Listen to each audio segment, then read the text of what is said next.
I'm going to tell you the number one reason why everybody should be buying a tiny house that's non-attached to the property, and buy a tiny house that is built properly.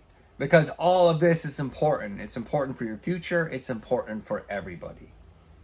Property tax. If a house is not attached to the property itself, the value of that cannot be assessed in property tax. That is crazy important, because all over the place in a lot of areas, people are getting ran out of their homes that they've spent their whole life in, because the property taxes became so high that their property tax payments are over $1,000 a month.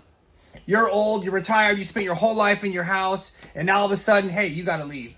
You gotta leave, but your house is paid off. No, it's not, because the government owns it forever because of property tax. But you build a proper tiny home that's quality, better than most houses that are built on the spot, because they're built on some concrete, and then the structure portion, everything is off the foundation. You build the foundation properly, you can build a tiny mobile home that'll last 100 years if you use the proper materials. You build it properly, it'll be easy to move. Now, we're not talking about a camper. We're not talking about a camper that you get to pull with your pickup all the time. We're talking about something that's going to be easy to move. So that you're going to keep in a spot for a while. They're set up in a way that you can utilize it. It's just like a home, because it is a home. And you get a new job, you have to move somewhere else. You go ahead and you have your house moved.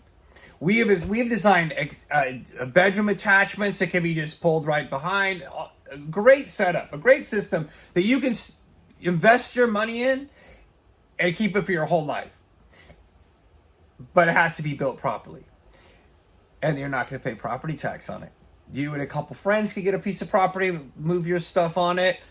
There's all kinds of scenarios that can be done, but it just has to be built properly. And when I say properly, there's minimums. Like a country road minimum width is 15 feet. That's a country road. Other roads, are wider, but we're just going with the minimum width, 15 feet. So as long as your whole setup, once it's compacted, isn't over 15 feet wide, you can get it down any road.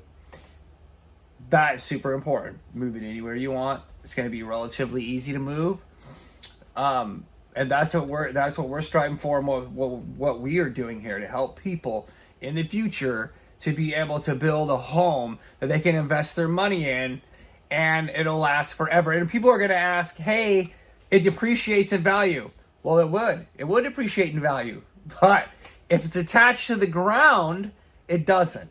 So if you ever wanted to sell it, you throw it on a foundation, boom, it's a house, and now it's valued as like every other house around. And there we have really good foundation options that can be thrown in, but that's all that needs to be done. That thing is built to last 100 years. That thing is built is better than most houses. Matter of fact, unless it's better than how most houses built.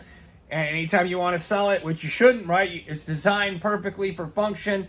Great, huge kitchens. It's just designed right. Set on a foundation, sell it.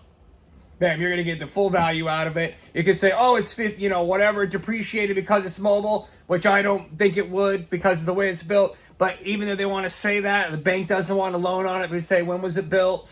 Throw it on a foundation. Check me if I'm lying. Trailer houses all day long, manufactured homes all day long get set on foundations that are considered houses. Boom. Get out of paying property tax. Be able to go into an area, stay into an area. You're only going to pay property tax, on the land. We're here to help.